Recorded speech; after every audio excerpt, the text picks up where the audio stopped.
Samedi soir aura lieu à Kikar Rabin à Tel Aviv une soirée de commémoration de l'anniversaire de la mort d'Yitzhak Rabin qui est décédé le 4 novembre 1995. Il était le chef du Parti travailliste et il a été Premier ministre d'Israël entre 1992 et 1995. Pourtant, sur Kikar Rabin, ce ne sera pas Amir Pérez, qui est aujourd'hui le chef du Parti travailliste actuel, qui s'exprimera, bien qu'il en ait fait la demande officielle. Amir Pérez a demandé à s'exprimer, mais les négociations se sont déroulées en coulisses et les organisateurs ont refusé sa demande en déclarant que seul Benny Gantz s'exprimera.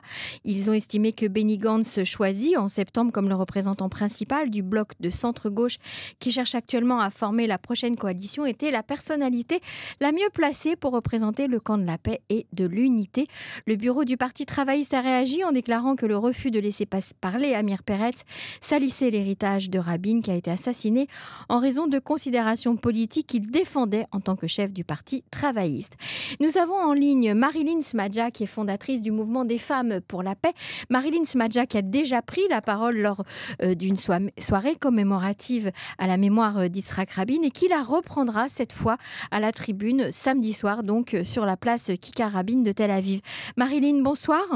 Bonsoir, shalom Emmanuel. Alors Marilyn, ça doit être un moment très émouvant pour vous de prendre la parole à la tribune durant cette soirée de commémoration de la mort d'Yitzhak Rabin.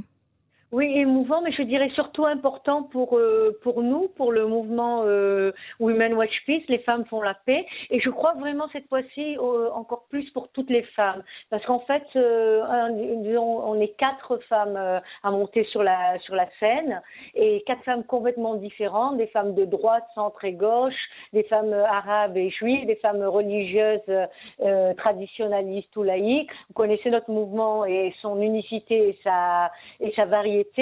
Et là, une des parties, en tout cas moi, ma partie de mon court discours, et je ne suis pas la seule parmi les 4, il y aura un accent très fort qui va être mis justement sur les femmes, parce qu'il y a plusieurs raisons à ça. La première raison, le thème de cette cérémonie est fondamental pour nous tous, parce que c'est pas seulement dire oui à la paix, c'est aussi dire non à la violence. Et on sait qu'il y a une très forte remontée de violence ces dernières années en Israël et envers les femmes. On a vu pas mal de meurtres donc de femmes tuées au sein de leur propre famille par leurs partenaires.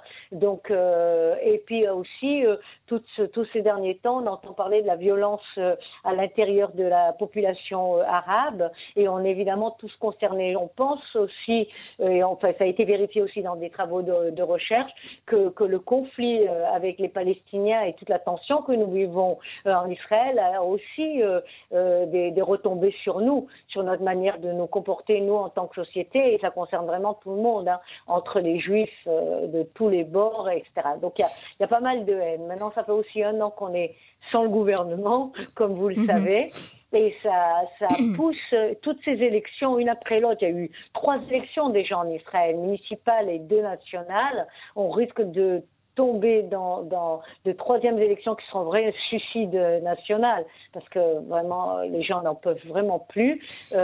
Donc il y a une tension et il y a une haine perspective entre différents camps tout le temps, et tous les côtés sont tirés. Et or, qu'est-ce qu'on s'aperçoit, Emmanuel? Que les femmes, généralement, ne sont pratiquement pas dans les partis, à la tête de partis. Et elles ne sont pas représentées à la Knesset de manière importante. Pas dans le gouvernement. Elles ne sont pas dans les négociations actuelles pour la formation du gouvernement. Et on voit tout le temps qu'on est tout le temps dans des impasses. Or, comme vous le savez très très bien, quand les femmes sont beaucoup plus impliquées dans les décisions politiques et sécuritaires, on a plus de chances de résoudre les conflits, qui soient internes ou Comme si extérieurs. les femmes cherchaient un peu plus la paix que les hommes, hein. Et je dirais surtout qu'il y a moins d'ego, et que surtout que la parole est différence de parole. C'est-à-dire qu'il n'y a pas une question de plus ou de moins. C'est important qu'il y ait des femmes et des hommes. C'est pas exclure, loin de là. Au contraire, c'est pour faire une diversité des opinions. Et ça, Marilyn, votre discours j'imagine que votre discours est déjà écrit pour samedi soir. Oui, alors vous savez que moi, normalement, j'ai pas l'habitude d'écrire mes discours, mais là, évidemment, comme c'est très chronométré, tout est alors donc j'ai vraiment écrit déjà quelques mots. Vous avez connu Yitzhak Rabin? Oui, et j'ai connu Yitzhak Rabin, mais pas du tout pour des raisons liées au conflit palestinien. J'ai collaboré avec lui sur tous des sujets qui étaient de faire entrer dans l'éducation. En fait, dans la période où il a été Premier ministre, c'est la période justement où il a signé les accords de paix, quoi, en fait. Ça a été une des meilleures périodes au niveau éducation. J'ai pu faire entrer des jeunes qui étaient très handicapés, y compris infirmes moteurs cérébraux, qui avaient dû passer jusqu'à la Knesset pour exiger de pouvoir faire l'armée. Et ils y sont arrivés, mes élèves y sont arrivés. Et je suis très très fière de ça. Et après, évidemment, j'ai été en contact avec Léa Rabin. La première année où je suis arrivée en Shlichut en Suisse, c'est-à-dire en mission en Suisse pour la communauté suisse, on l'a invitée pour un très grand repas officiel du Keren Hayesod. Et là, je me rappelle très bien que je lui ai dit que même si je faisais pas partie de ce camp de la paix, moi je n'ai jamais fait partie des partis, disons, de gauche ou des mouvements de paix, mais là je lui ai promis de tout faire. Je crois à la paix, hein, donc je ne pense pas que d'ailleurs que la paix appartienne qu'à la gauche, la paix, et comme je ne pense pas que la sécurité n'appartienne qu'à la droite. Hein. Marilyn, voilà. Il y a une question il y a une petite polémique là depuis quelques jours suite aux propos d'un universitaire israélien, Monsieur Kedar, qui lui carrément affirme que ce n'est pas Yigal Amir qui aurait tué Yitzhak Rabin. Je vous ai vu réagir, je vous ai lu sur les réseaux sociaux, vous avez réagi à ces propos. Est-ce que vous pouvez nous en dire quelques mots? Qu'est-ce que vous en pensez? Oui, je suis une universitaire. On ne peut pas dire, quand on a un tel impact, que tout le monde peut s'exprimer et dire n'importe quoi. Je veux dire, bien sûr qu'il y a une liberté totale d'expression. Mais là, je veux parler vraiment que c'est un problème très grave. Et je vais vous expliquer pourquoi. Parce que quand on peut parler de conspiration, il y a peut-être des choses au niveau balistique qui sont pas encore très claires. Mais quand on parle de cette manière-là de conspiration, et en général, hein, d'ailleurs, qui est très peu soutenue par les Israéliens, il y a seulement 5% des Israéliens qui pensent qu'il y a peut-être un problème de conspiration.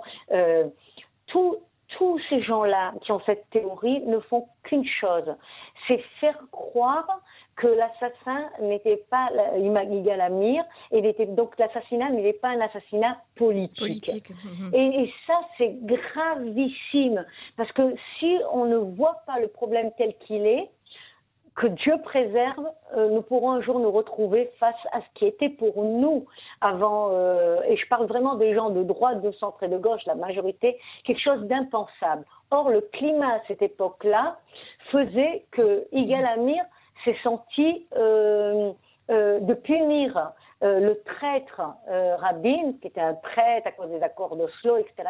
C'était une punition normale. Et si la punition est normale, peut-être même que la punition de mort, la peine de mort, est normale aussi. Et c'est son état d'esprit, cet état d'esprit qui a été entretenu par ce climat, par des grands rabbins reconnus qui ont poussé à ça, des politiques qui ont poussé et sortir à ça aujourd'hui, de nouveau cette information aujourd'hui, en tout cas en reparler, parce qu'on en a déjà parlé à l'époque de la mort de Rabin, mais en reparler aujourd'hui, ce n'est pas fortuit.